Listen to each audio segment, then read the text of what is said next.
Ná húsáid an Cárta Creidmheasa gan chead. Trúna bhain bhí mé héana agus miarafar ag fécinn ar Nidirlín, nuair a léimmuid go méoh de script ag búlú sa stáid a bhíomh, agus ní raibh ar na ticéid ach €100 an duine. Híl mé gur costas na dicéid ionta réasúnta. Bhí muid a géirí dul an. Bhí Cárta Creidmheasa iad ar an bhatal, agus bhí an uimhir ar eolas agam. Dúirt mí nach méoh is ag dad. Chuir muid uimhir an charta isteach agus ceannaí muid coppla ticéid. Thug muid ar na bhíomh, agus bhí an stáid plódaithe le daoine. Bhí atmosfér leictrachán. Bhí an banna ar dói agus bhí muid bra sásta gur cheannaí muid na ticéid. Níor waithí muid ciontach ag an am.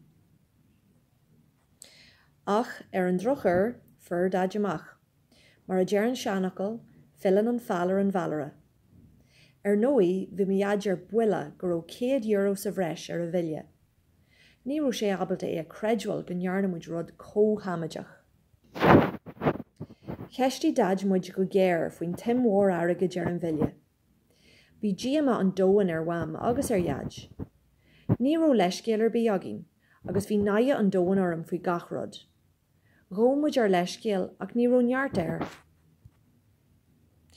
Ina dhé sin, bhí oríon obairtí a dhéanú, mar hampla na fuinneoga agus na hurlar a glanú. Is cifann liom gur chail muid amach ar ihe mhór sa chlub óige. Ní raibh cead agin búlú len ar gard ag an deireadh seachtaine. Bhí ceacht maith fólam agin.